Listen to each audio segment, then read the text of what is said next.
I left Britain about a month and a half ago to get to Hubei province in China, and at the time I thought this was a really stupid decision. So I did not expect the situation that we're in now, that actually Wuhan is safer than Britain. How has China taken control of this crisis? Well, I've been living in Shanghai with Wu Ming for the last 3 weeks. I want to show you a bit of an insight into life here in China at the moment, and in particular 3 things the Chinese government have done to control the crisis that I think would be pretty hard in Britain. It's not all sunshine and daffodils. I'll talk a bit about the darker side at the end of the video. The Chinese government collect an immense amount of data about their citizens, and they're using it in novel ways to tackle the coronavirus. Every time Wu Ming and I want to leave the apartment complex, she's got to scan her face, and those images, as well as the images from all the CCTV cameras in China, of which there are about 200 million, are fed into a central database and then analysed using machine learning.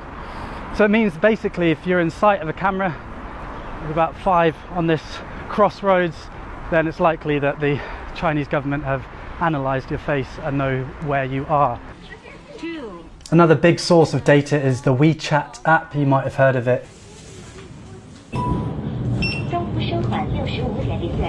So that's WeChat. It's social media and your debit card all rolled into one super app, which is really convenient, but obviously also tracks. So the state know where you are, what you've bought, and what you're saying to friends. That's just the status quo, and the Chinese people generally know about this. The images you see are actually from the state media. But they're using this data to try the highest tech epidemic control ever attempted.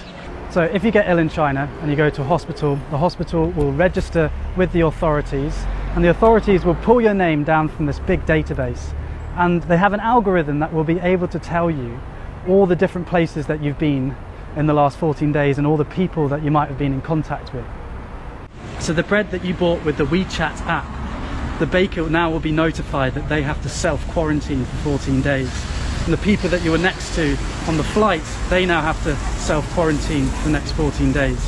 Every single citizen has a code, red, amber or green. I guess you are yellow. Why? Why? Because you come to Shanghai, not have 14 days. I'm a green. Safe. But if I'm yellow, shouldn't you be yellow?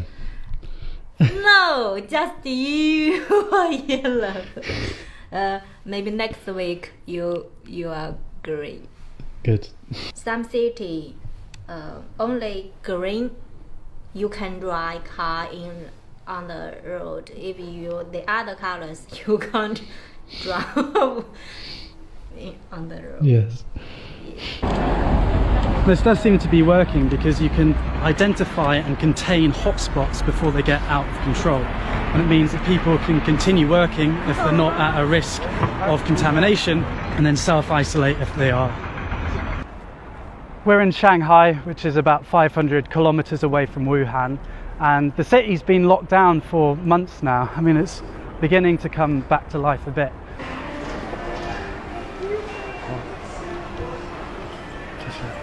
Last time I was here, there was basically no one here, so it's good the city is beginning to open up a bit. But generally you're not allowed to eat in the restaurants, you're allowed to buy takeaway, but you're not allowed to sit down and eat.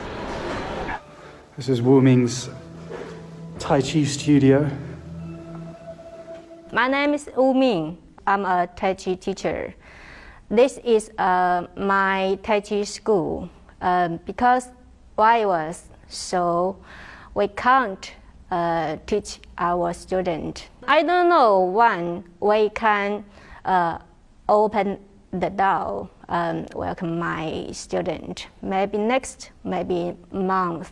So I'm wait. Somebody give me repeat. The crisis has been a massive cost to the Chinese economy. They've taken the hit early on and hoping to reopen now most of the country. Every single person that comes into China now has to self-quarantine for 2 weeks. So every day I had to fill in this grid with my temperature. I'm just doing it now.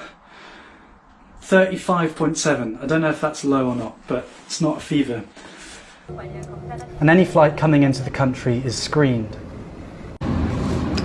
We've been waiting in Shanghai airport for about 2 hours now. We'll get there eventually.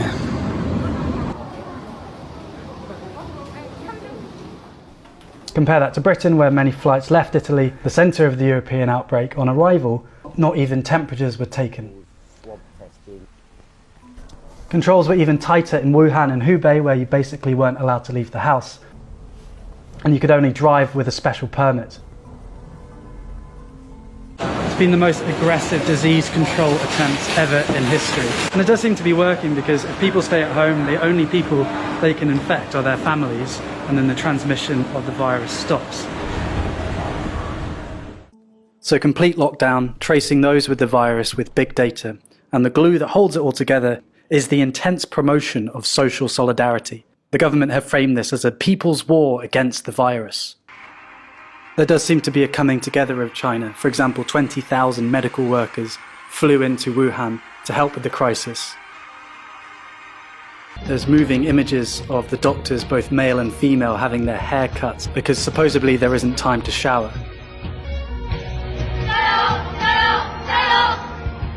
These messages of solidarity are all over social media and big adverts like these. 加油中国 We do it. Overcoming the epidemic requires collective action and personal sacrifice, like not panic buying and staying at home when you're told to. And the Chinese state has tools like these, screens in every public space, as well as controlling social media, and that has meant that the Chinese populace has complied with the requirements to control the virus, and not only comply but feel proud about it, at least on the whole. Comparing these bold actions of the Chinese state against Britain's response, which has been wash your hands, it could make Western democracies look impotent, and that's certainly the narrative that the Chinese media are pushing. But as you've probably thought to yourself watching this video, there are downsides to these policies. I'm not going to talk about them. I'm in China to share their ancient philosophy and Tai Chi and all these wonderful things about China, and I don't want to risk anyone around me. But if you want to learn more, I would read Orwell, and I've linked some articles and videos in the description. I'd love to hear your thoughts on what we should and shouldn't take from China's experience. In this time of crisis, where I'm worrying about my loved ones like I imagine you are, I hope that we can get through this, and I hope that we remember our values, the values of freedom and mutual respect. Historically and today, these aren't the norm, and so they're precious. Thanks for watching. I will see you when I see you next. Mask back on.